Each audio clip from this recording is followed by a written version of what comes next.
Hi, and welcome to the Crit Hit Wild podcast, your source for all things Marvel Crisis Protocol, where we cover a new character every week. This week, we're going to be talking about Sandman, and I'm your host, Fred. I'm Brad. Oh yeah, Brandon. Hi, guys. How are you doing? Steven is not here yet, but I'm hoping that he'll join us mid-call. He should be here very shortly. How are you doing today, Brad? Tired. Yeah, me too. How are you doing, Brandon? I'm good. That's good to hear. Brad and I got back yesterday from driving to and then back from Cleveland for a tournament, and it was a lot of fun. But we're very tired. It was a very long trip. Oh, but it was very worth it. Had a lot of fun, and we'll go over that later in the pod. But before we do that, let's talk about some news that we've gotten from AMG. The first bit of news is they released the full cards for Sandman and for Scarlet Spider. We'll be talking about Sandman later, but for Scarlet Spider, we now know the flip side of his card. There's nothing new. There's nothing like really that will change anything about what we gave him previously. The only change is that his health goes from 6 stamina to 5 stamina, and that's pretty much in line with what we were expecting. So nothing new there. Just officially they've released Scarlet Spider. Okay, let's go over upcoming tournaments. So coming up next month, that's the month of May. There is going to be a tournament at Lost Legion Games and Comics in South Charleston on May the 17th. That is the first Fred, BECC. Is it not the 18th? Is it the 18th? Did I just... Hold on. The 17th is a Friday. I am completely wrong. Everyone, I am so sorry. It is May the 18th. That is Saturday, May 18th. That is a BECC qualifier, and it is the first one.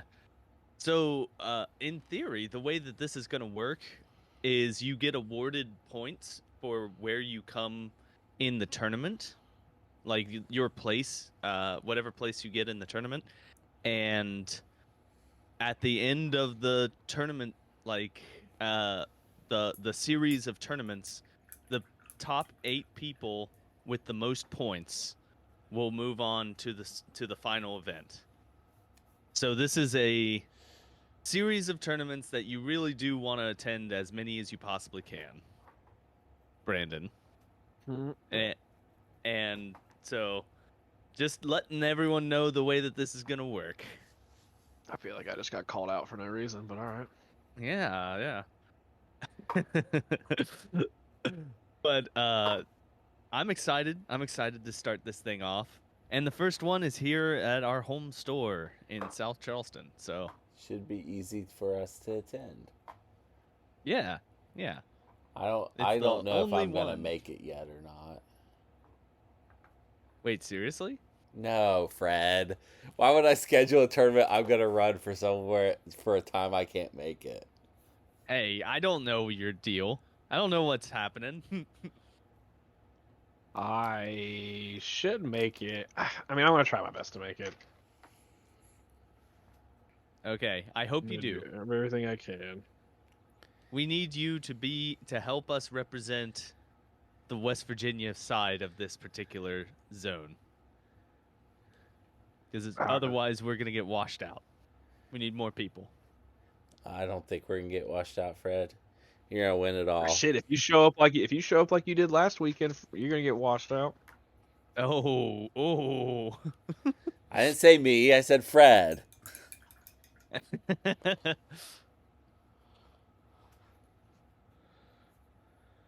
All right. Well, I want to talk about games that we've played recently, but that's going to be the tournament discussion, and I do kind of want to wait until Steven is here before we talk about that.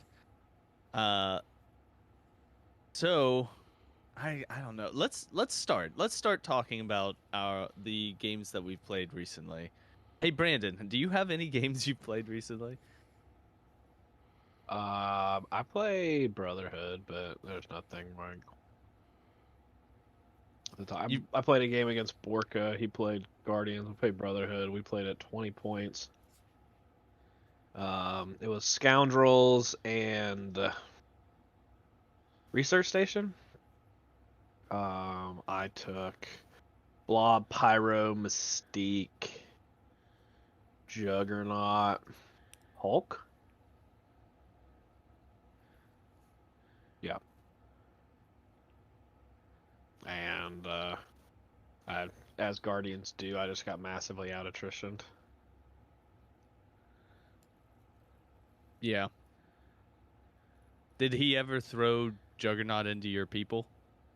He only had Beta Ray Bill is the only one that he had that could throw anybody. He made two throws, but he threw Hulk once and I think Juggernaut once, but it wasn't. It was just more of all his characters were doing really good damage. Everyone on his side was dazed. Um, Hulk ended up dying, and Mystique ended up getting killed. Blob was actually probably like the most like MVP. I will Yeah. forever stand by the fact that he is massively underplayed. I mean, Blob is good. There's no Yeah, denying that. Blob's this is solid. good. Yeah, he's just a good model.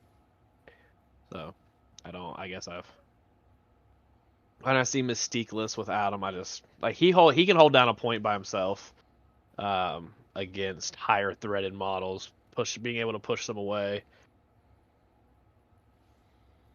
And his Yeah, spinner's just really good in groups. that ability he has where when he gets attacked by an enemy close enough they get pushed away. That's wild. That's really good. Yeah. Anything within 3, if I remember right. Is Yeah. it 3? It's range 3. Yeah. That's Yeah. amazing. Yeah, I have. I mean, I was pretty high on him when we talked about him, but I've never really understood like the fact like people don't play him as much. Like he even gets a play like on his Thunderous Splash. He gets a like his Bender's got range 3. It's range 3, 7 dice, 3 power that places him. He has a terrain throw. He's got damage reduction with a push. He cannot be pushed or thrown off attacks. Push size 3 or less on his builder. I mean, he's just good. Yeah, he's great. So I don't you said that you got out of attrition in this game. Yeah. Yeah. He was able to take out Hulk on him. I can't understand why you took a bite. Oh, I didn't think you were gonna say something to me. That's Oh on me. yeah, okay. I thought you were moving on and you didn't, and I was committed. It was already like in my hand. Sorry. No, you're fine. Yeah, he was able to put. I think he was able to Godslayer with Beta Ray Bill, either at the end of 2 or the beginning of 3, and was able to put a big chunk of damage on him. I think he had 7 on one attack, and then like I think he got to attack him twice and got like I think he had 12 across 2 attacks with Beta Ray Bill. So Oh wow. or Oh. 11. I think it was 4 and 7. Yeah. So So it was devastating from I mean yeah, Beta Ray yeah. Bill delivers like that. Yeah, I mean it did what Guardians do. It was just one of those situations where I was able to deception up Groot and took Groot pretty much out of him, and I took Groot and Rocket completely out of the game. But Bill, Agent Venom, Star-Lord were able to put enough damage in and keep the game out of range for me. So Okay. Well, let's start talking about the tournament that Brad and I attended. It was a tournament that occurred at Recess Games and Comics in North Olmsted, Ohio. That's a very near Cleveland. and it was a ton of fun. It was about a 4-hour drive with the stops that we made, so it was not really all that bad. It was so the biggest issue is that it started at 10 a.m. in the morning, so we had to really get going in the morning. But Brad, why don't you talk about your first round? I played against a guy named Gilbert, and of Mm-hmm. course, this is the first time I had met Gilbert. And he had a Cabal list, and we ended up playing Hammers and Extremis, which is 2Ds. And I had lost priority, and I had to pick between 17 and 18. And at first I picked 18, but then I thought about it, how spread out the scenario was, and I actually have a really good 17 for that. So I picked 17. I played Cable, Psylocke, Bishop, Logan, and he ended up playing Red Skull 1 was his leader. Red, Hood, Nightcrawler, Logan, Bullseye.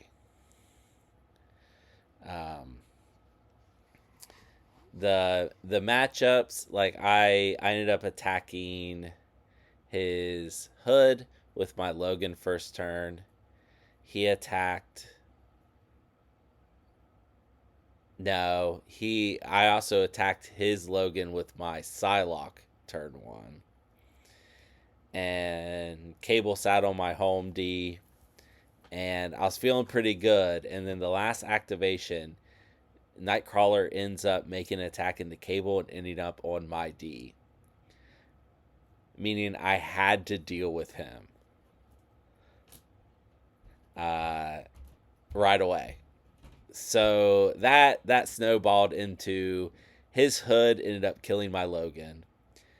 Later in the game, his Hood also did a lot of damage to my Cable, and was the MVP of the game. Psylocke handled Logan no problem.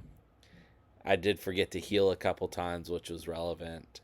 And at the end of the game, I had a dazed Psylocke and everyone else was dead.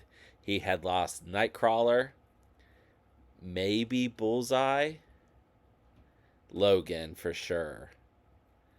And that was it. And he out attritioned me and was able to score points at the end when I wasn't. The game ended up 19-11 in his favor.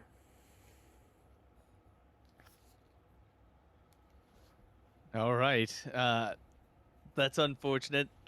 Spoiler alert, I'm going to have a very similar experience later on in the tournament.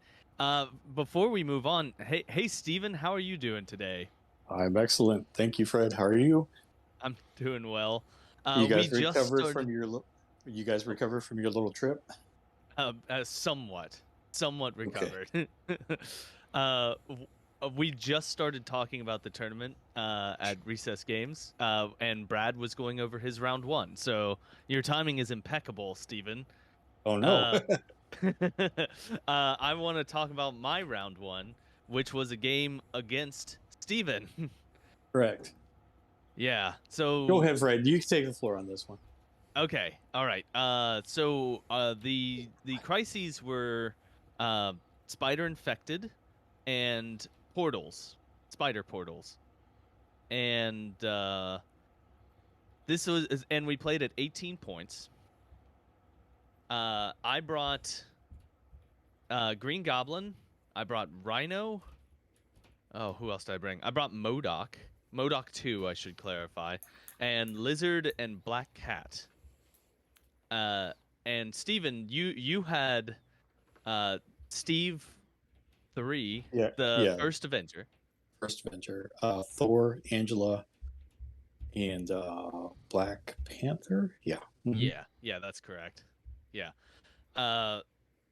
So I was still smarting after the last tournament where I played against Steven, and he played a very similar list, and he absolutely trounced me. But this time, the crises were a little bit more in my favor, and I came into this with a different battle plan. So my game plan for this was avoid him and get points, which should be my game plan way more often, but it worked out for me this time. I was able to get ahead on victory points, and even though Steven was getting well ahead on attrition, he couldn't take me out before I won the game on scenario. Yeah, it was getting close, but yeah, no it cigar. came down like in the last round, there was a possibility that he could have completely tabled me. But I got first activation, and Green Goblin threw himself into Thor and was able to daze Thor before Thor could activate. And that pretty much put the nail in the coffin for me being tabled. Correct. Yep. So yeah. I also think there was one point where Angela tried to flip one of my portals and whiffed the roll, and that was a big part of me winning. Like that. Yeah. Yeah. No, lesson learned. I mean, if I see a lot of points on the table, I probably should have done a Sam list with Angela and Black Panther with fast people, right? So yeah. Oh, you learn. That's all right. Fred ended up winning 20-12, so very, very good job, Fred. Yeah, thank you. Yeah, this I need to play like that scenario focused more often, because that's where I do well. I wonder who's been telling you that for months. Me. I did. All right. Well, moving on to round 2. Brad, why don't you talk about your round 2? Yeah, make the loser go first. All right, so round 2, I played against a guy named Cody.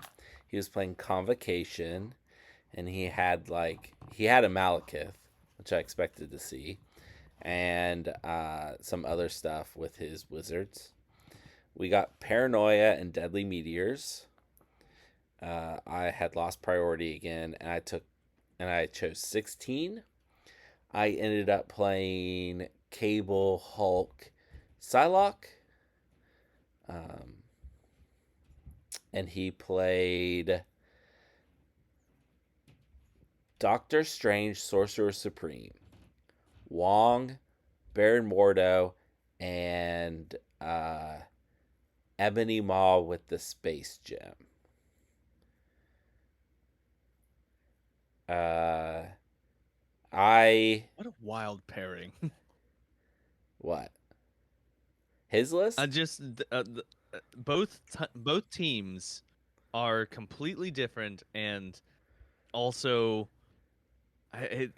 this fight must have been a bloodbath.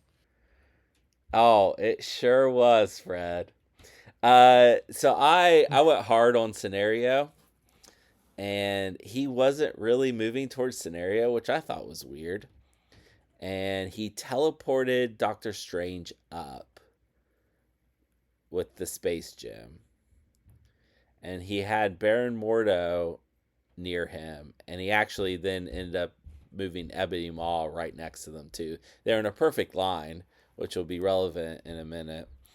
And then he attacked with Strange Supreme through the Astral Ring, which he played, which lets you attack and contest, but not interact. So he couldn't flip the scenario or anything. But he attacked Hulk twice. And I was like, okay, that was pretty good for a first turn. I think Hulk ended up with an extra die after this. I was like, that'll be good when I go first next turn. And then he moves Wong up and meditates, and then plays his card that removes an activation token from Strange Supreme. And then he attacked Hulk 2 more times, at the end of which he had 13 damage on him on turn 1. Kind of incredible.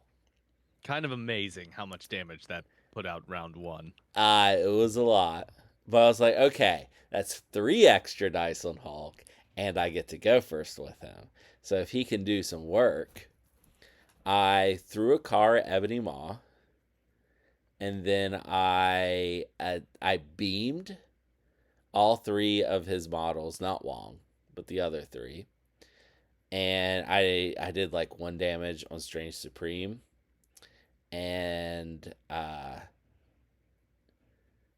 Ebony Maw was at 1, and Mordo was at 2 health left. And I had 1 action and no power. I figured Ebony Maw was going to be more dangerous, because if I have 4 power, I can attack and throw one into the other. But I couldn't do that. So I attack Ebony Maw, the more dangerous one. I end up also dazing Baron Mordo before he gets to go this turn with Cable. But he dazes Hulk on turn 2. You have no power. I had to teleport. Well, I didn't have 4 power anyway. I had to teleport to beam and throw. And the beam costs 3. Yeah. Yeah. So I had spent all or almost all of it. Just to clarify, when you say teleport, you mean a gamma leap, right? Yeah. Yeah. I just thought you could gamma leap beam. I didn't know you had to make a throw. I did make a throw. I regret the throw, because I should have double beamed instead. Anyway, I also went pretty hard on scenario this turn, so I was up 10-0 at the end of turn 2. So all I have to do is make sure Cable and Psylocke survive long enough to score me the last 6 points before he catches up on points. And it was a very good game from here on. Very, very interesting. I have forgotten a lot of details because the beginning and end of the game were very, very memorable. So at the end of the game, he has Wong flipped, Strange flipped, and Ebony Maw flipped. And I still have Cable and Psylocke. And Psylocke gets dazed, maybe? I don't know. Or maybe she had already gone. And Cable's my last activation. He has Ebony Maw and Wong left. So I must have went with Psylocke first. I teleport with Cable. Well, I flip a point, taking a damage. I teleport with Cable. I kill Ebony Maw. And I have 2 out of the 3 meteors. I have a paranoia on Cable. Oh no, Psylocke's dead. That's very relevant to this story. Psylocke's dead at this point. I just have Cable left. Because I have 1 health left, and I am standing on a meteor that I can try to flip. If I flip it, there's pretty much no way he can win the game at this point. I'll score what I need to win. If I don't, and he flips one of the objectives, then we go into the next turn. And I have to go first with Cable and try to kill Strange Supreme, who has some damage on him, some amount. I should have tried for that. Instead, I was like, I'm going to go ahead and try to flip this point, kill my own Cable, lose the game. And just to clarify, you killed your own Cable and that is what ended up tabling you. Yes. You were up Uh-huh. on scenario. Yep. Yep. Yep. Absolutely. Rolled a skull. I did. I think probably like 6 damage to my own cable throughout the game or something like that. Oh my gosh! Just because you kept rolling skulls on those meteors? Or picking up the paranoia, or Paranoia. yeah, Okay. all sorts of stuff. Like I did at least 4, I think, but it was crazy. It was a very good game that I had never heard of tech like that. Um, giving Strange Supreme 2 activations to kill my Hulk. And I was thinking about it and whether I would have been better off going a little bit wider and make Hulk 2 different characters. And I think I just lose 2 characters to Strange instead of losing Hulk. Like it was, I don't, and part of it was rolls, but like I didn't know what to do. Like I couldn't do anything. It seems like a pretty nifty little piece of tech, being able to activate Strange twice round 1 and attack your opponent's line. Yeah, That's pretty impressive. yeah. And the only way I see around it is to pretty much stay on your own line, because that astral ring can be placed within range 3 of him, and then his attacks are range 4, I think. Well, they're range 3 for the basic attack. Okay, but that's a 3 and then a 3. And then Maw pushed him up, right? Yeah, Maw put him up 2. He placed him up 2 to begin with. And he's on a 50 millimeter base, so I mean, yeah. He covers a very large portion of the board and still does that. Strange Supreme rules. I also purchased Strange Supreme for a defenders list while at the tournament, so I wanna play this model more. Okay, is that all that you have to say about that game, Brad? Yeah. Okay, Steven, why don't you talk about your round 2 in this tournament? Okay, my round 2 was against one of our locals, Kyle. If you guys haven't mentioned it, Kyle Gilbert and Cody are very good friends, and they're our regulars on Thursday nights. But Kyle is very, very much into mutants, especially Wolverine or Logan, whichever iteration you want to take. So we were playing a scenario on 18. We are playing Paranoia and Mutant Madman. And he came in with Logan, Bishop, Cyclops, Gambit, and Shadowcat. I countered with Sam, Hawkeye, Quicksilver, Angela, and Dr. Voodoo. And Dr. Voodoo and Logan went into each other. Dr. Voodoo got a little bit of the better of that. Brad helped us with a clarification on damage for exceptional healing. I appreciate that, but it was one of those instances where people thought how damage works, and they could do an exceptional healing, but it was actually 2 instances of damage instead of being 2 damage at once. So just to clarify, you're talking about Staff of Legba, his Dr. Voodoo spender, and what happened was you had rolled some wilds, and Correct. the mana burn that occurs is a different pool of damage than Correct. yeah. Because so on Staff of Legba, it states before damage is dealt, this happens, and that drains a power and does damage on its own. Yeah. Angela and Sam were doing work. Quicksilver was doing work. Hawkeye did some work. But Bishop was a little bit defensive, more than I thought he would be. Voodoo got off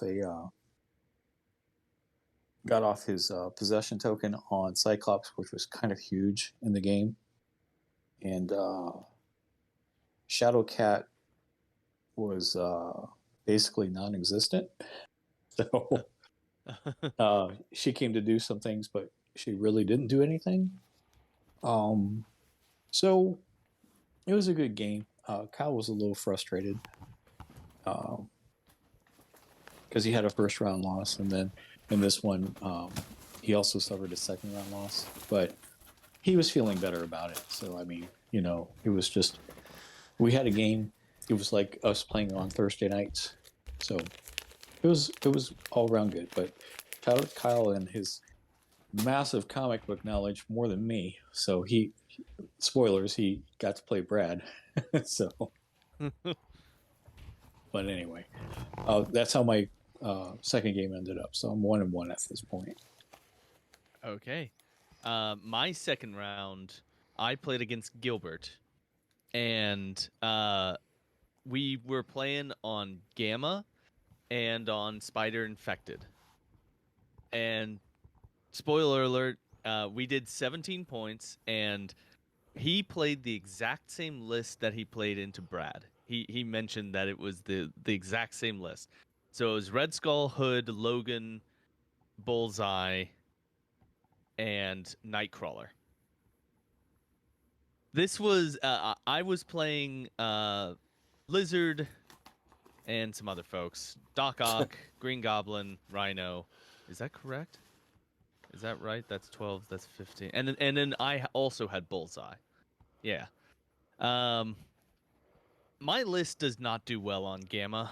I'm just not built for a straight up fight, especially against a team that is as tuned up for attrition as this team is.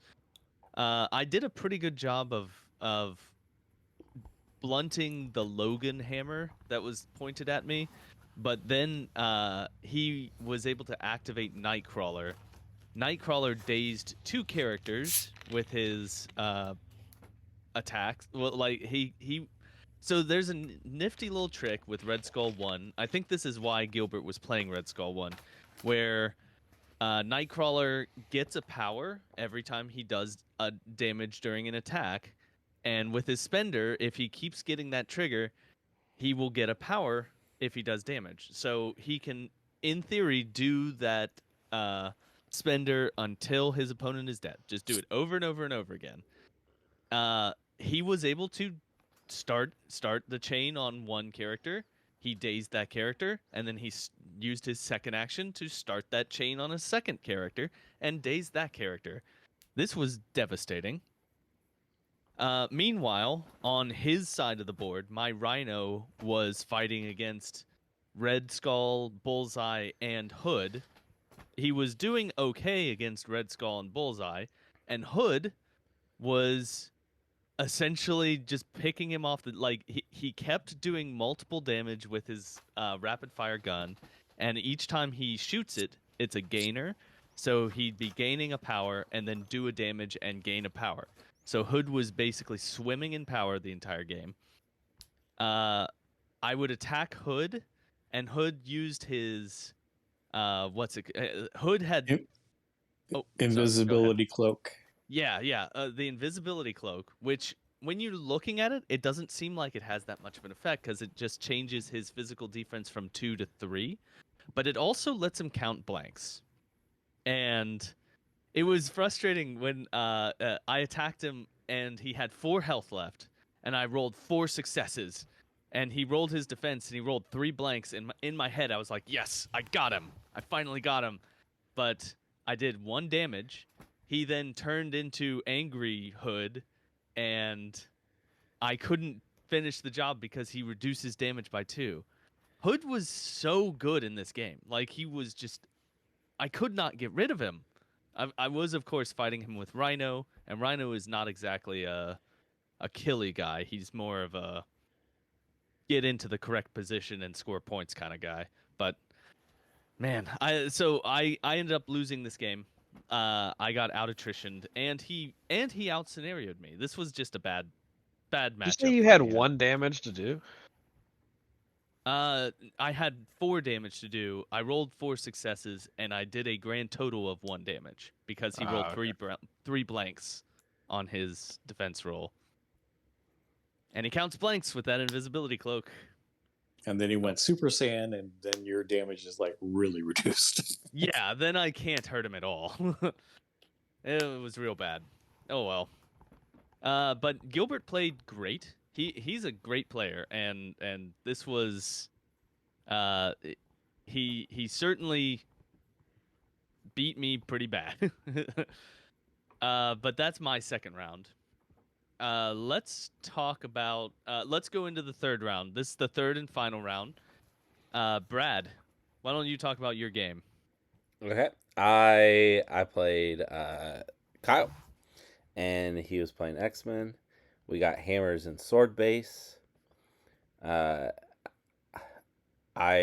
lost priority again, so I picked 15, and I played Cable, Psylocke, and Hulk.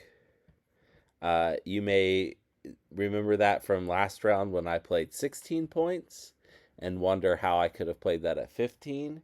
But if you add it up, it was only 15 points in the first place. Got him. This is Brad's little crazy thing that he does sometimes. This madness. If your list a point down is better than going to points, you play a point down. Anyway, I was not a point down this time. He played. Let's see if I can remember. Cyclops. Sorry, Logan. Of course, he played Logan. He, as I learned at the tournament, he loves Logan and really loves Logan. Anyway, who else do you have in his list?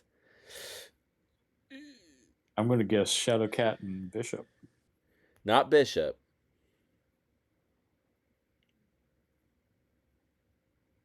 Gosh, who are the other ones he played? Oh, it was Spider-Woman and Shadowcat. That's who it was. In this game, I cat and mouse Cable up, and he had got a hammer with Cyclops, and then moved on to the sword base. And Cable could shoot him from there. So I shot at him and did like 3 or 4 damage. And then I picked up a hammer and teleported and shot him again and dazed him and picked up the hammer that Cyclops was carrying and then flipped my sword base. Salak went and got a hammer and he attacked her with Logan and did no damage. He did some like flipping and stuff with Shadowcat and Spider-Woman, and then Hulk just double moved and flipped a sword base and picked up a hammer.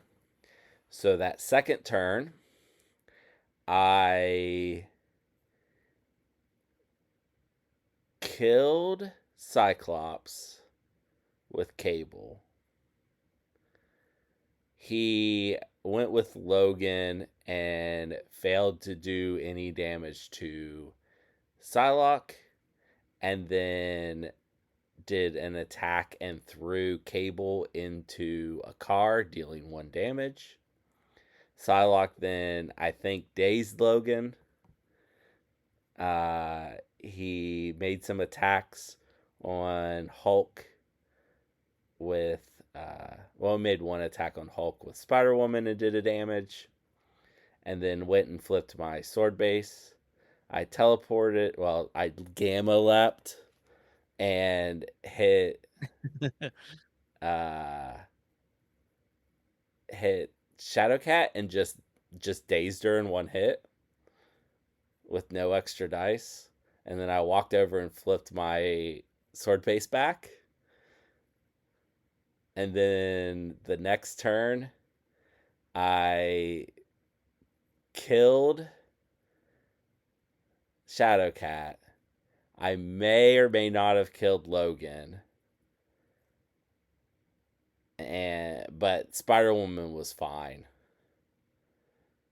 He ended up taking a hammer off of me. But like in this game, the reason it went like it did is every time I rolled defense dice, except in one case, he did 2 damage the whole game. I rolled at least 1 more defense than he rolled attacks. And when I rolled attack dice, I was rolling like 7, 8 successes. Like even like this was the karmic swing back from your previous games. Cable was rolling 5 dice and getting that first time he got like 7 successes to do damage to Cyclops, and then he was rolling 7 dice and getting like 7 or 8 successes after that with rerolls and stuff. Psylocke was rolling big. Like I think that first attack against Shadowcat with Hulk, I had like every die was a success. And then the second time it was like all but 1, but he didn't roll any defense. Like the dice were just so incredibly in my favor that it wasn't a game. Like there's no way you play out of that. And then we got done really early, and then we just talked about comic books for a long time. Are you glad to talk to somebody who has almost as much knowledge as you? It is nice. There were a couple people that I could talk comic books with and like actually knew what they were talking about. It's always nice to find those people. You found a kindred spirit. All right. Well, Steven, do you want to talk about your round 3? Yes, I happened to go up against Cody, who was Brad's second round opponent. I'm trying to remember what we played on. I think it was Mutant Madman again. And the Hammers. It was Struggle for the Cube and Mutant Madman. Cube. Yeah. Okay. Yeah. All right. I knew it was something you could pick up multiples of. Ran at 18. He was running Thanos with Power and Reality, Doctor Strange, Sorcerer Supreme, Baron Mordo, and Wong. Sounds a lot like another list we heard about, right? So, I was running Sam, Angela, Dr. Voodoo, and Hulkbuster in this one. So, it was very attrition heavy, and I wasn't doing so hot on it. Strange was beating up Angela and Sam pretty good. Voodoo and Hulkbuster were trying to take on Thanos and Wong. Mordo's just kind of in the middle supporting. So I was like, geez, I got to do something about this, and I got to do it quick because I was down in the second round. Cody was up 10, and I only had 8 points.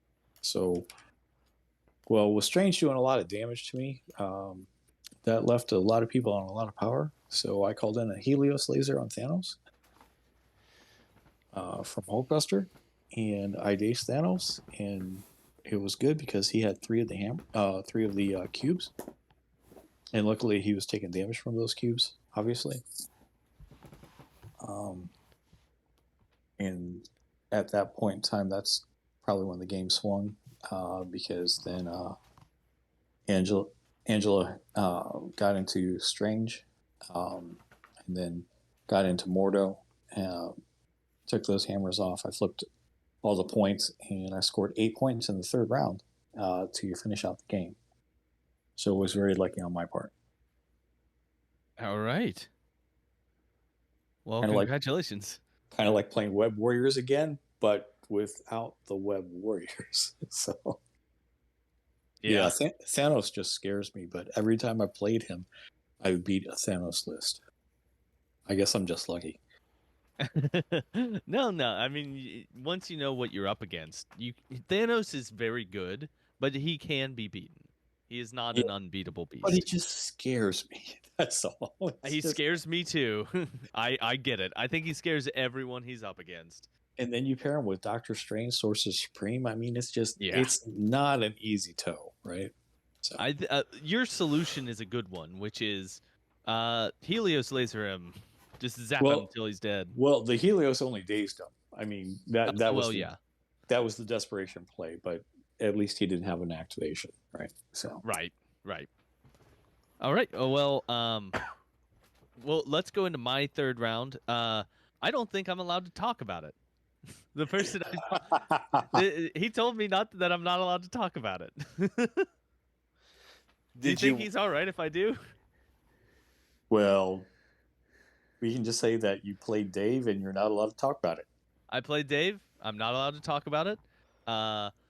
So that puts me at 2-1, and Steven at 2-1.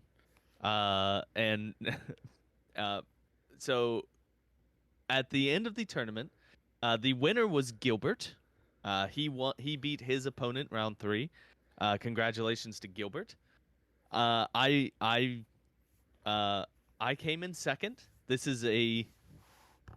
surprisingly good for me. I think I did quite well in this tournament.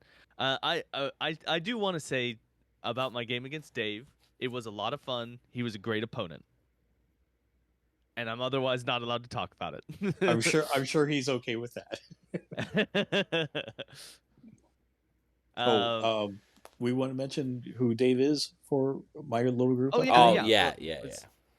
Say the name of his YouTube channel. Yeah, Dave is a content creator for battle reports. His channel on YouTube is Monster Dice Studios. Yeah, so go check out Monster Dice Studios. I got to play a game against this gentleman. He was a lot of fun to play against.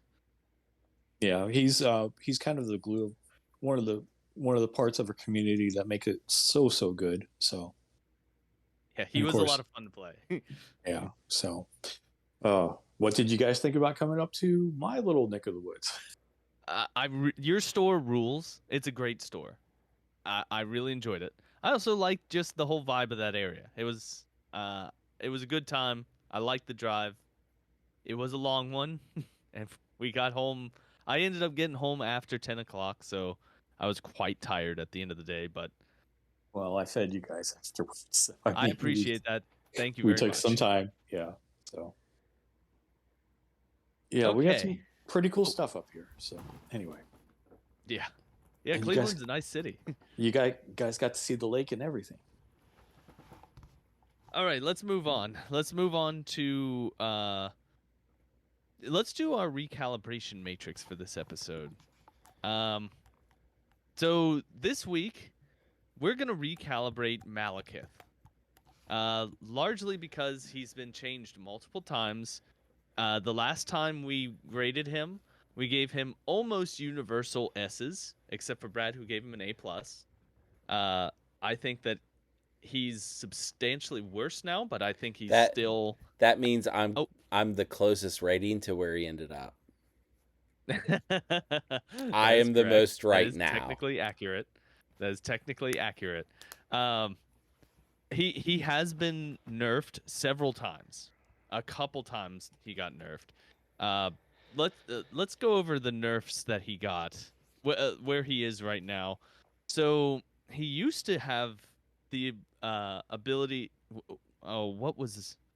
You weren't allowed to modify your defense dice when he was attacking you.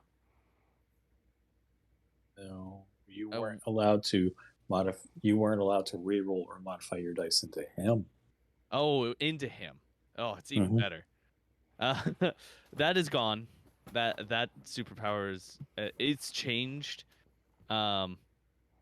He can still spend power to treat his skulls as crits when he's rolling dice, but it now is no longer what I just said. And also his ferocity. It used to have a character throw that could throw any size. Now that is reduced to size 3 or less.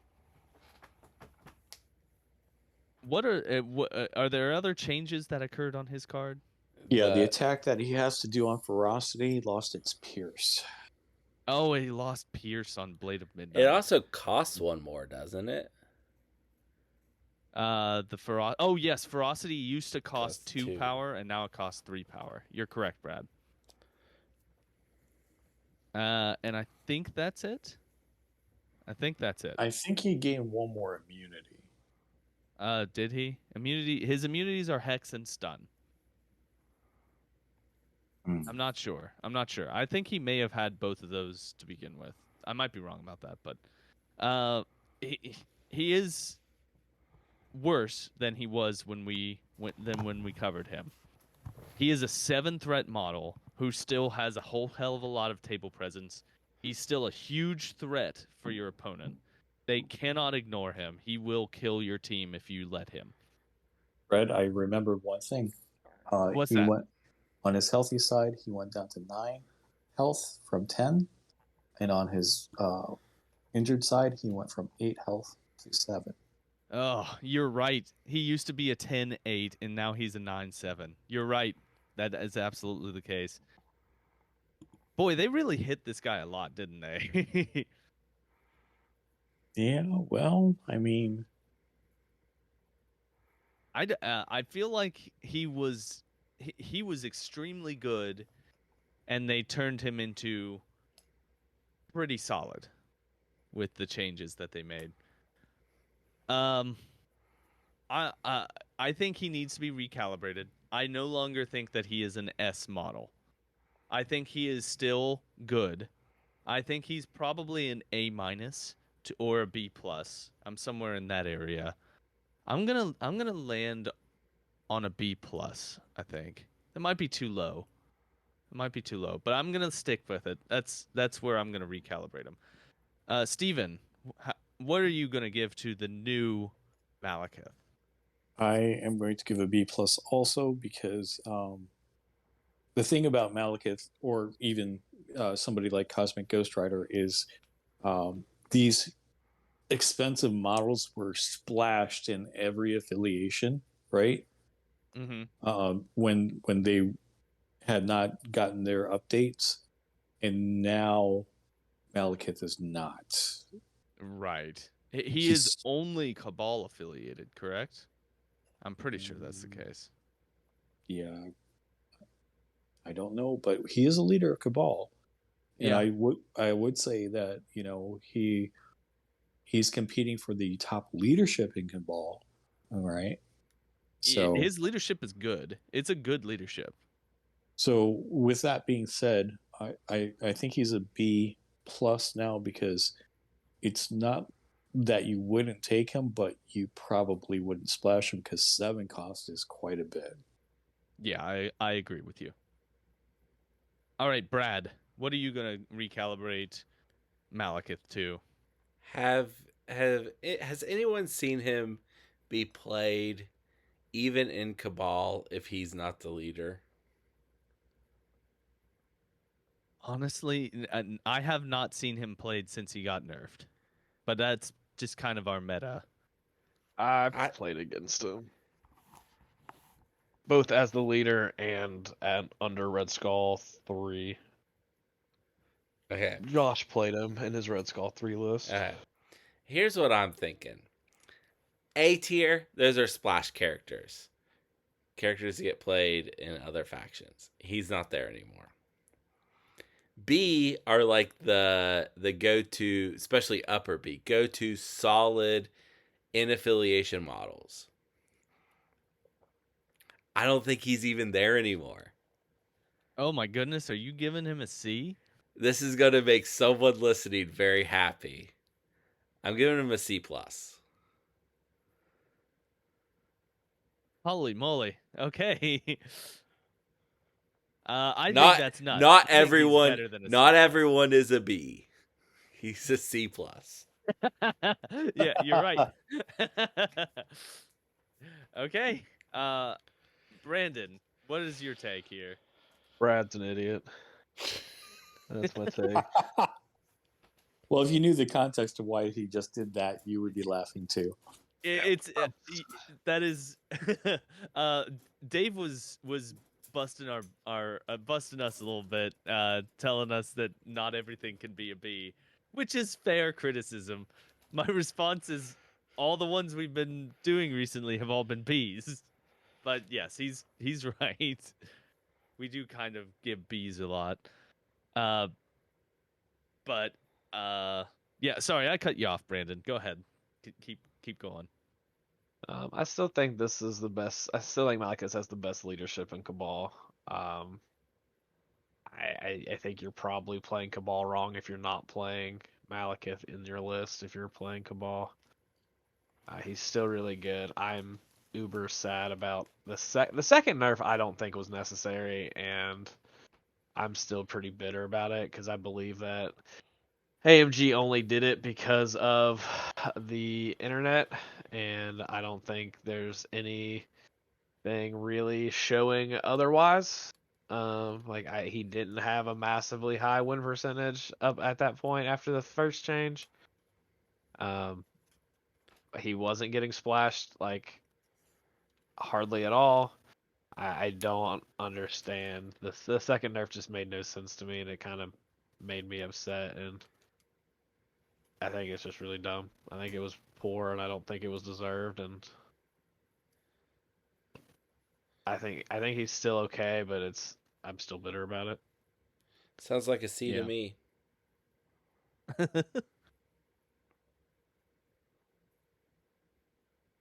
No, So what he's not a C.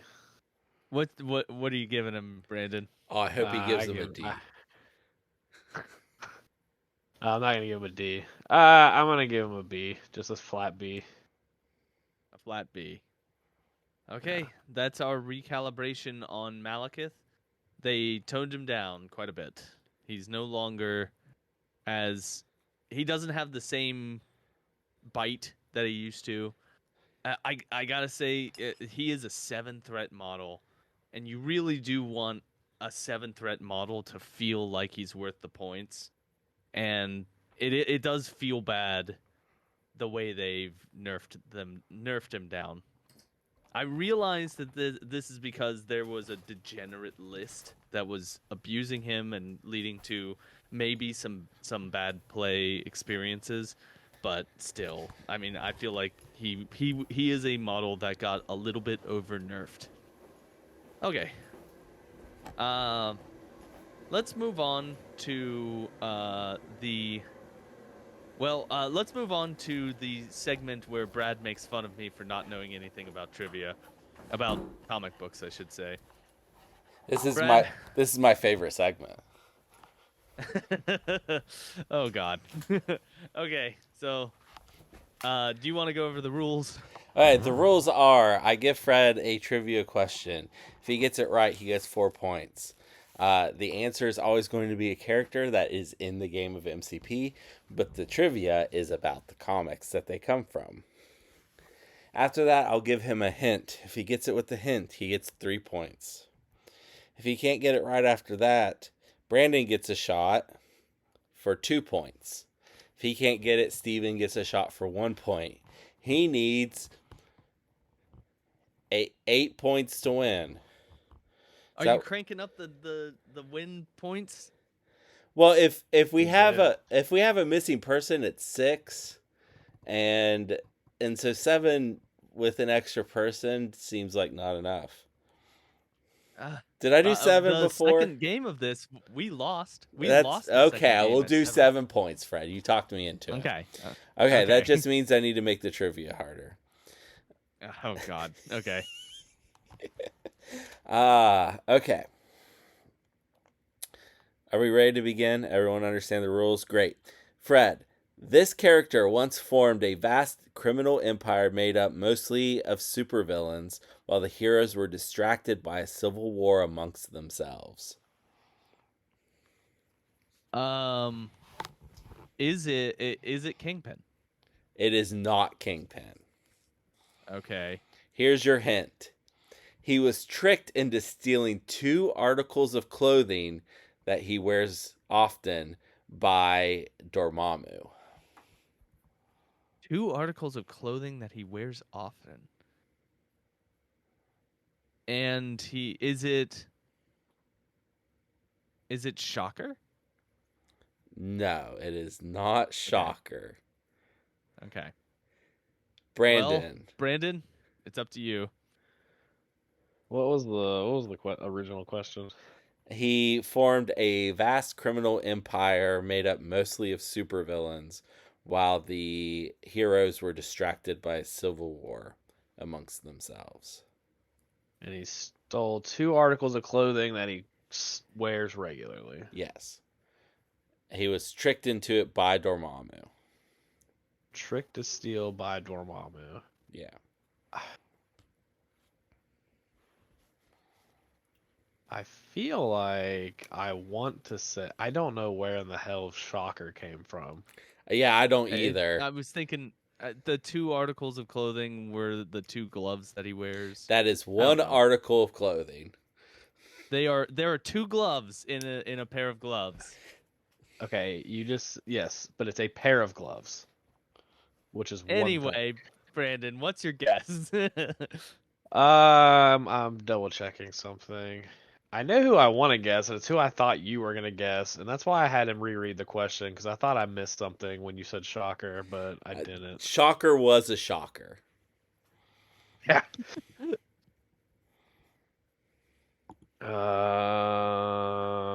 So who is it? My guess is gonna be Baron Mordo. That is incorrect. Steven, can you save them and get them 1 point? It would happen to be an individual named Parker Robin, also known as the Hood. That is correct. His it's Hood. His cloak of invisibility and his levitation boots. He stole them from a demon, and then it turns out that demon was Dormammu, and he uses those items to take control of Hood when he wants to use them. Fred, do you remember the tactics card Hood's gang? Yes, it's Hood's gang. That's the thing. That's the criminal enterprise. Yeah. Hood was the second, my other guess, but I didn't know that him and Dormammu ever really interacted with each other. They had not, and then it was retconned. Okay. Well, all right. So we get 1 point. 1 point. You just need 6 more points, Fred.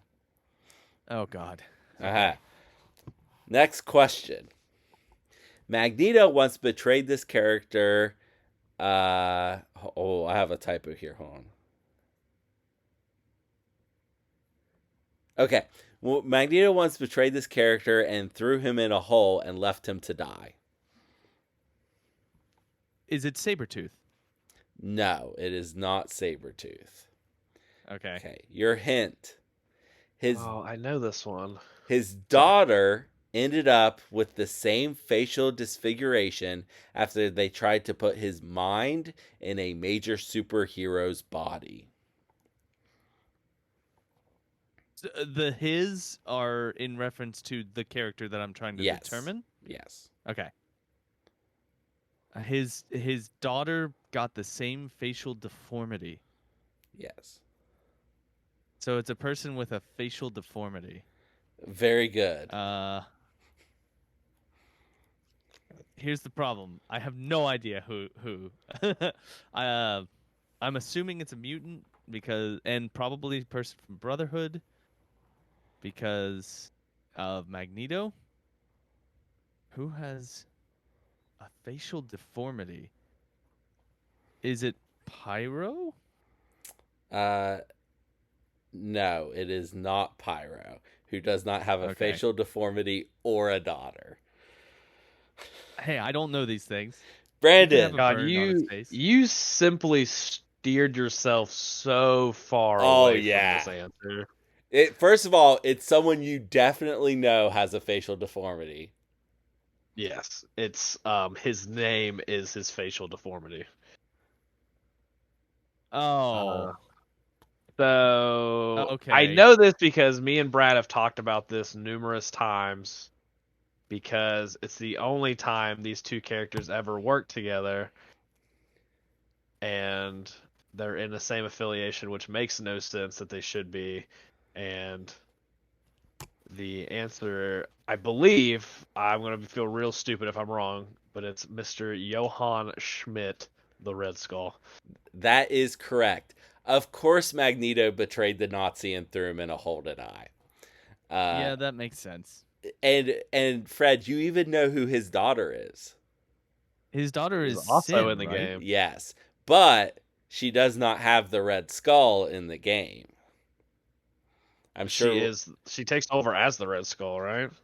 Yeah. In the comics? Kinda, yeah. She takes over Hydra and stuff. Yeah. That's more of what I meant. Yep. Okay. So there's 2 more points. We're at 3 points. Fred, how many do you need to win? 7. So I need to either get this next one right immediately, or get it right with the hint and get the how they're connected. Fred, you are assuming that there's a bonus question. Oh, I guess I am. I am. Okay. You always offer him a point if he knows how all the characters are connected. I did the first 2 times. The first 3 times? We played this game 3 times, Brad. Is this the 4th time? Are you kidding me? This is the 4th time, Brad. Okay. No, I'm not kidding. This character once married Wolverine. Oh God. Oh no. Can we get clarification on was married to or married them as like? Was Wolverine's wife. Okay, thank you. I felt like that clarification was that not relevant, that but I wanted to... could have been relevant. Could have been. Is it Mystique? It is not Mystique. Okay. Yeah. This character has been a member and sometimes leader of Hydra, the Serpent Squad, and the Hand. Oh no. Oh no. Hydra, the Serpent Squad, and the Hand. These all sound bad. I don't think that it's Sin because we've already talked about her and about her. She was a hint in the previous question. I don't want to say. Could it be? Is it Viper? Is it Viper? That is correct. Holy guacamole! So she married Wolverine in a bid to take over the island nation of Madripoor, and forced him to consummate the marriage. And he later got a divorce in exchange for saving her life. And it's highly hinted at that she actually was in love with him. Huh. Okay, so how many points you have, Fred? Well, I think that puts us at 6 points. And how many did you need to win?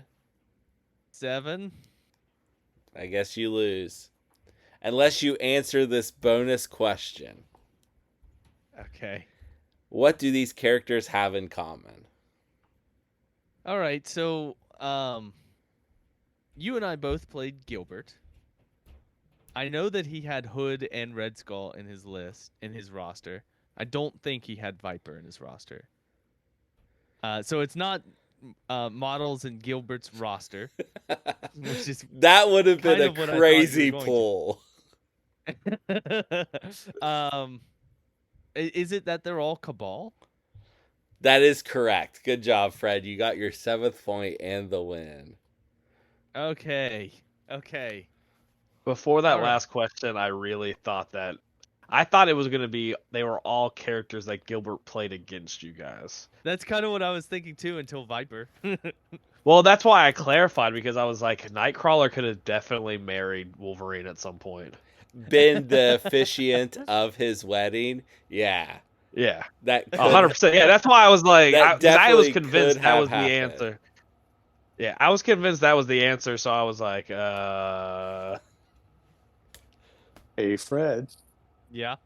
do you know what Magneto left with Red Skull in the hole that he left him in?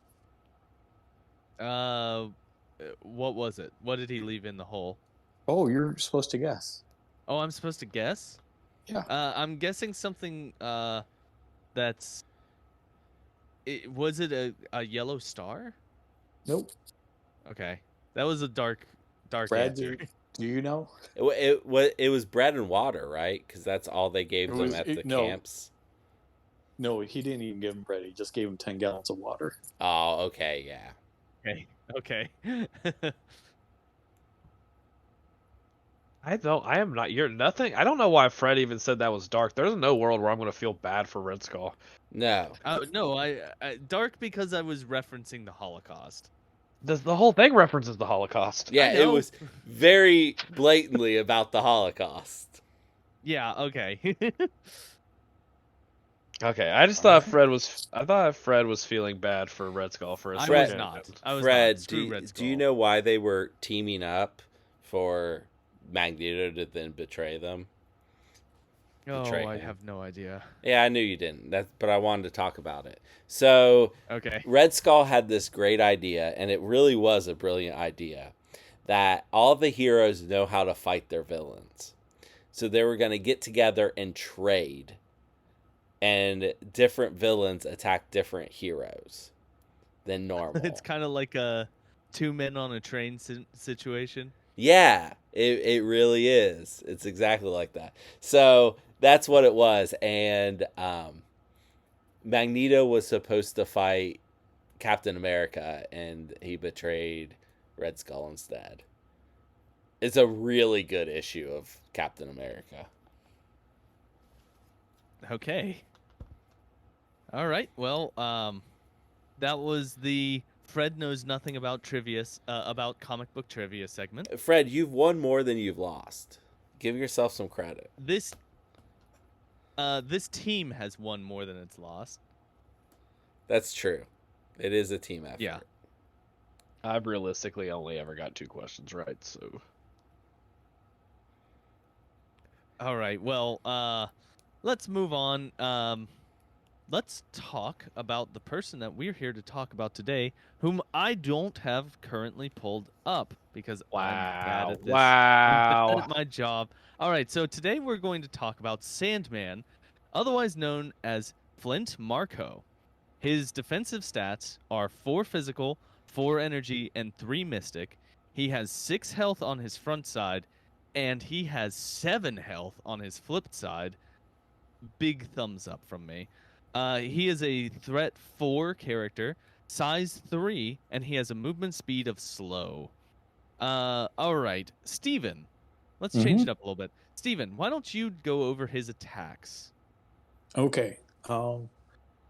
First attack is a physical attack. It is range 2, strength of 5, 0 cost. Called Silicate Strike. After the attack is resolved, the character gains power equal to the damage dealt. And on a wild, it has a throw trigger. After the attack is resolved, if the target character is size 2 or less, this character may throw it short. Second attack is Sandblast. It's physical attack also. It is a beam 3. It is also 5 strength, 0 cost. And it has underfoot. After each attack is resolved, if it dealt damage, this character pushes the target character short. And then also another physical attack called Punching Your Ticket. It is range 2. It is strength of 8, and it costs 4 power. With this attack, you add 2 dice to this attack for each allied sand construct within 2 of the target character. Considering that he can have 2 constructs, this can go all the way to 12 dice. Yeah. Yep. All right. Now, Brandon, why don't you do reabsorb? Okay, reabsorb. It's an active superpower. It costs 3 power. Choose an allied sand construct within 3 of this character. Place this character within 1 of the chosen sand construct. then the chosen sand construct is KO'd, and this character removes 1 damage from itself. Okay. And Brad, why don't you do create sand construct? It's an innate ability. He may have 2 constructs in your squad instead of the normal 1. You must activate all allied sand constructs before this character's activation. At the start of this character's activation, if there are fewer than 2 sand constructs in play, this character may suffer 2 damage. If it does, place 1 sand construct into play within 2 of this character. It gains the activated token and is part of your squad. Okay, and he also has the passive ability Sand Manipulation, where he gains 1 power whenever an allied sand construct deals damage or suffers damage from an enemy effect. He also has Healing Factor 1, and he has Wall Crawler. Can I just begin here by saying this is the icing on the cake for the Spider Foes box that's coming out on the 17th. I am so excited. This character absolutely rules. This is unbelievably good, if you ask me. First off, he gets 2 grunts. 2. Hold on. I'm getting way ahead of myself. We have to cover his grunts, his sand constructs. All right, so his sand constructs each have 2 health. They are speed slow, size 3, and they have defensive stats of 1, 1, and 1. They have a physical attack called Sand Slap that is range 2. It throws 4 dice, and it is 0 cost. It also has the underfoot rule, where after the attack is resolved, if it dealt damage, this character pushes the target character short. I think it is very relevant that that is not a way. You can choose to push them wherever you would like. They also have the innate power Crumbling Form. This character cannot pick up, hold, contest, or interact with objective tokens.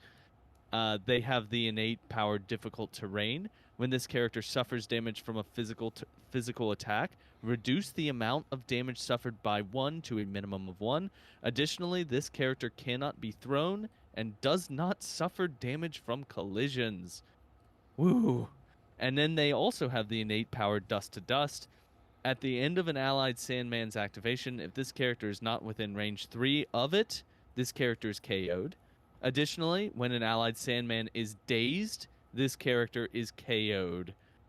And they are grunts for Sandman. Oh man, I am so excited to put this character on the table. This is everything that a scenario that any team wants.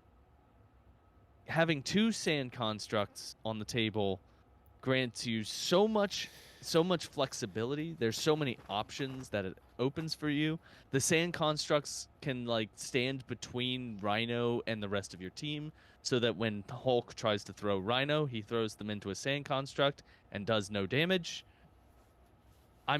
There's so many other things that you can do. This character has pushes galore. He has a wild throw on his builder. This is amazing. All right, someone else talk before I have an aneurysm at how happy I am for this character. Steven, what are your thoughts here? What are your thoughts here on pour some cold water on me. Well, I do like him. He has a lot of potential, but this is a big brain character. As in, yeah, you have to. There's so many things. There are so many scenarios where this character does nothing. You have to think his turns through very much. He's not like Electro, which we covered last week. Okay, Electro does a lot of stuff, but it's not big brain, right? It's I move here, I ride the wires, I shoot people, you know? Right. So that's Electro is simple in play style compared to Sandman, is what I will say. Yes. Which is not a bad thing, okay? Because people who figure this out, I'm sure they're going to have a really, really good time with it. Oh yeah. Oh yeah. He is very complicated. I will say that. Sandman is, I should say. Now the other thing I will say, since he is complicated, I can see a lot of people getting frustrated with him too. Yeah. Like- And like when his sand constructs get taken out, he's going to be a lot less useful. Like when he gets dazed, the fact that his sand constructs all die, that's going to really hurt. It Maybe makes not. him. Maybe not. Yeah, I think yeah. But To but that. We'll okay. get to that. All right, Brad. Is there anything you want to say, Brad? Yeah. I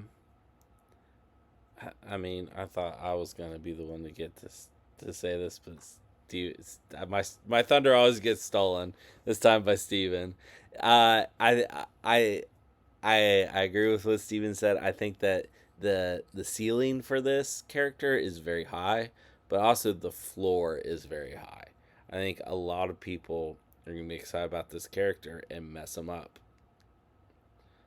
They're gonna play Like me. him. They're gonna play him and just get him killed. Absolutely. I mean, I fully plan to do just that. He's cool. He's got a cool kit though. I mean, we haven't seen anything like this before. I think he's got an amazing kit. He's got a 12 dice attack on his for 4 power. A potential. Potential 12. You get to activate the sand people before you activate him. You can get him in position, assuming that they're alive. People. You heard me. You can activate his Tusken Raiders before he goes. Can I use 3D printed Jawas as the sand constructs? Good sir. Good sir. Jawas are not sand people. Tusken Raiders are sand people. Anyway, continue. Brandon, how would you like to play Sandman? Talk about him a little bit. I think Fred was very wrong in his assessment. I do not believe that Sandman is the icing on the cake. Sandman is the cake itself. Oh, yeah.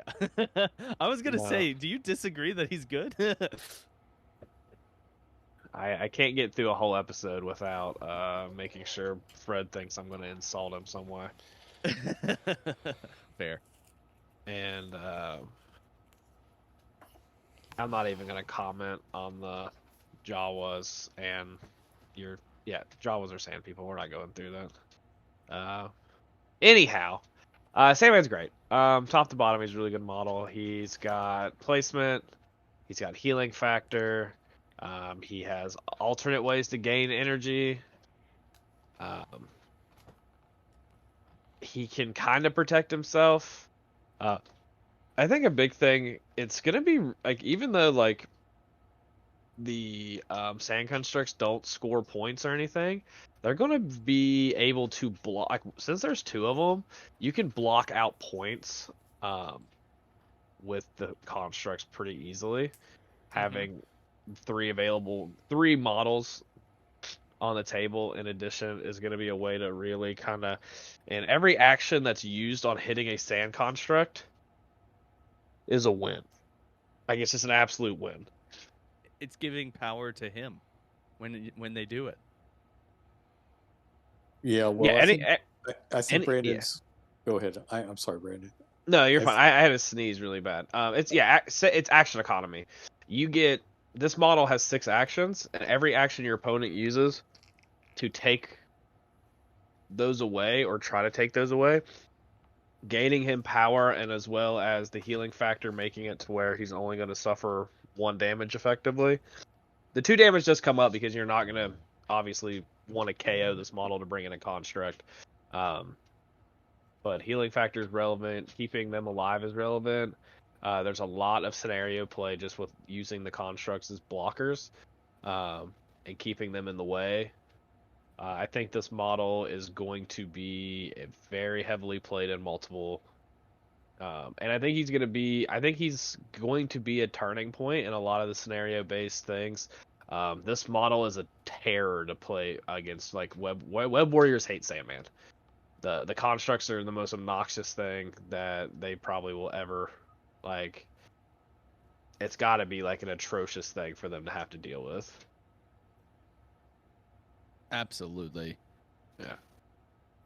He has Yeah. more hit That's points the one. than That is the one average. thing about this box too, is it feels like this is such an anti-Web Warriors box, which should be, all Yeah, things considered. But obviously. they did something on like every model to make it like very obnoxious for Web Warriors, specifically, which is really cool little.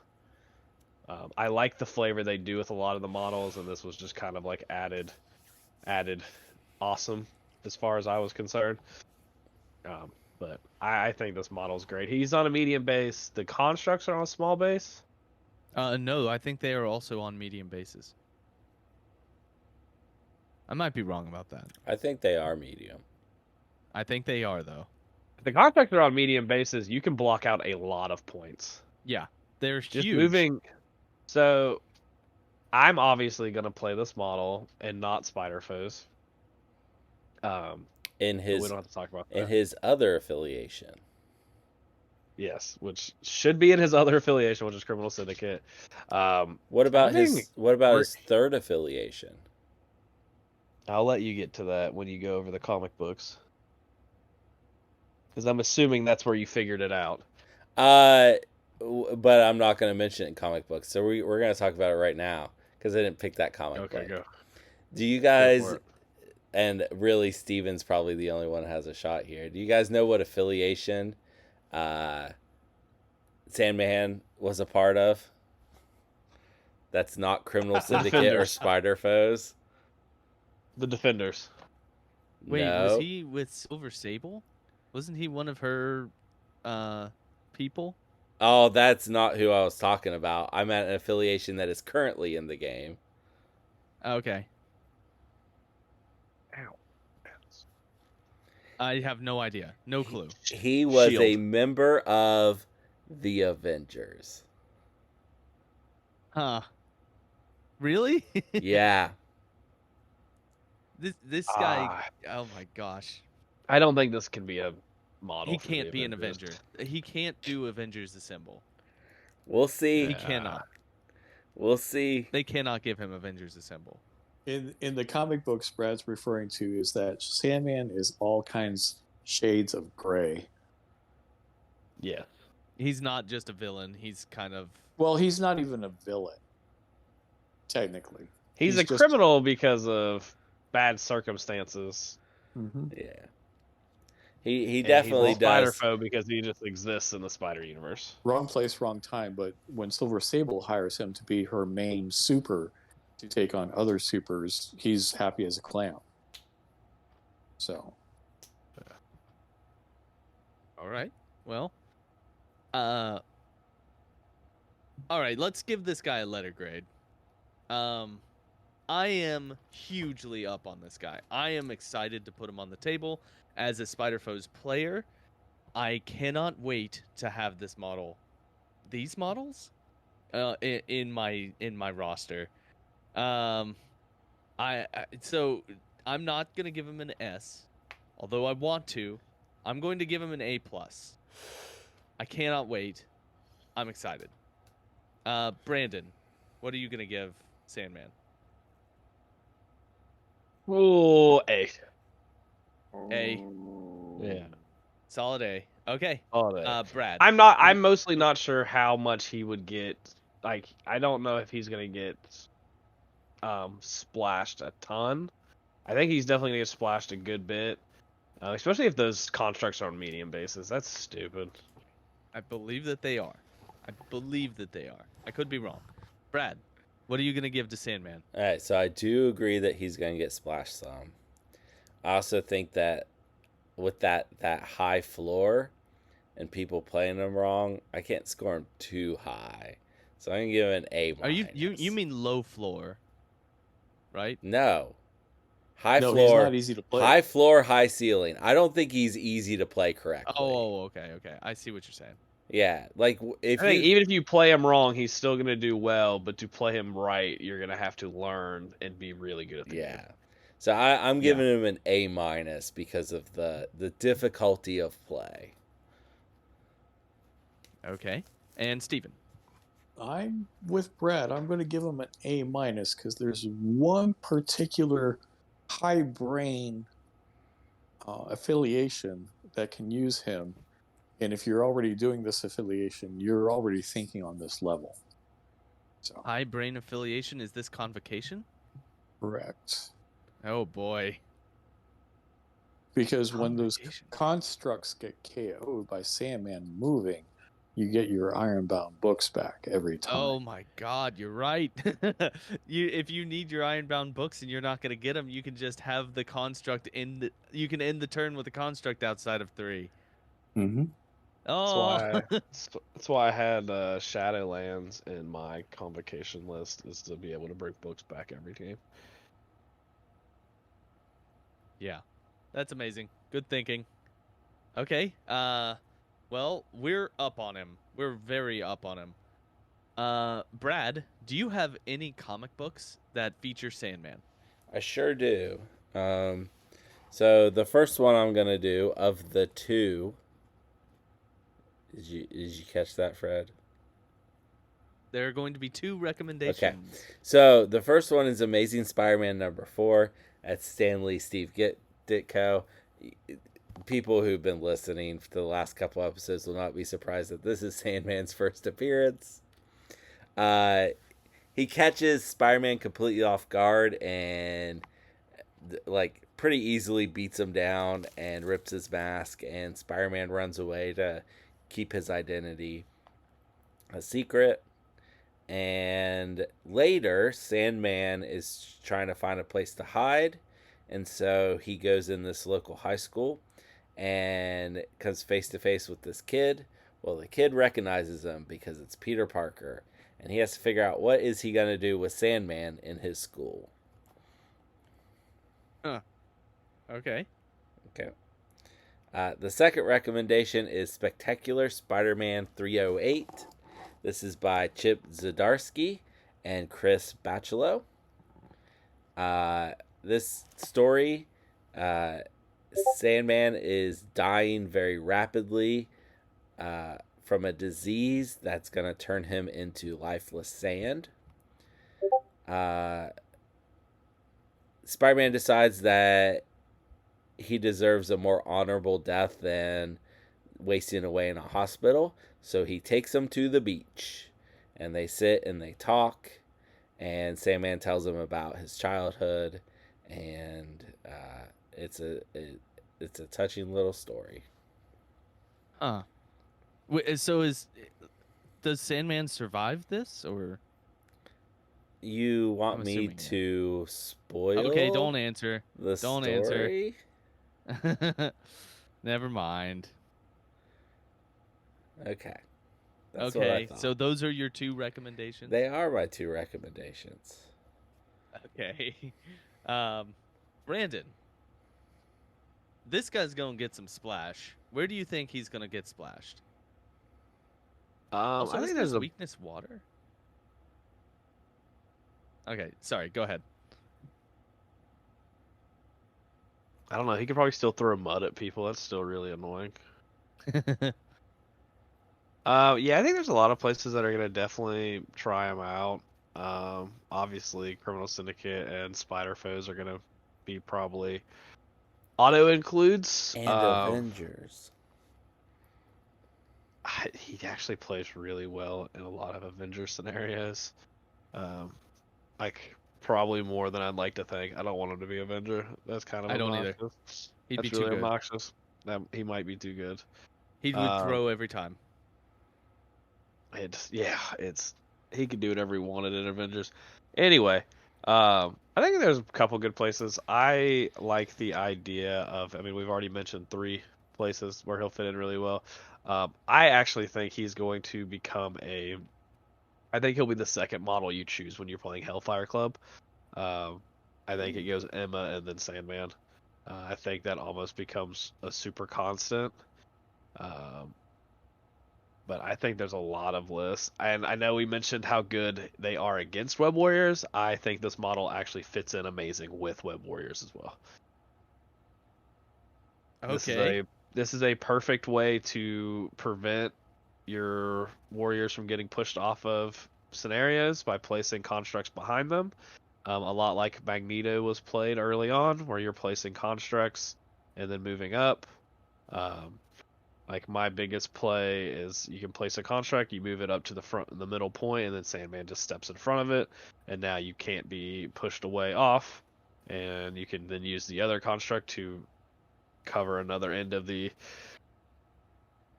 point you're trying to protect, and being able to just protect points and prevent things from being pushed, and staying alive if people try to throw them is going to be something that's relevant too, because they don't suffer that damage. Not the characters, the constructs. But I think those are the two places that I would definitely try him out if they were affiliations that I play. But I think he's going to be a staple in Hellfire Club. But I actually really like him with Miles Morales and Web Warriors. Anywhere where you're doing scenario play, this guy's gonna do some work probably. Another thing about Convocation is that those constructs can shield your little wizards from getting things thrown at them. Yeah. The constructs at this point, I don't know. I just, the fact there's two of them, I like using them just as blockers and like protectors more than anything. Like I forget half the time the rules of them because I don't like, that's not a part of my plans. All right. Well, the only thing that's left is my non sequitur recommendation. So I was thinking about Sandman was played by Thomas Hayden Church. But instead of doing anything, nothing against him as an actor, but instead of doing any of his work, I'm gonna just talk about a show that I've watched recently that I very much enjoyed. That I enjoyed quite a bit, and that did feature quite a bit of sand. And that show was the Fallout series on Amazon Prime. This is a show that really nailed the tone of the Fallout video games. It is a comedy show that's set in a horrifying universe. And it is extremely effective at doing what it's trying to do. I gotta say, I was very skeptical going into this show. I saw some of the screenshots and I thought it looked kind of dumb, but the tone that it sets is very funny, and that is refreshing in kind of like this grim, dark universe. I really enjoyed the show. Go check out the Fallout TV show on Amazon Prime. And that is it for us today. Thank you everyone for joining us and listening to us chat about Sandman. Thanks, and I will see you next week, the next time we talk about Marvel Crisis Protocol. Good night.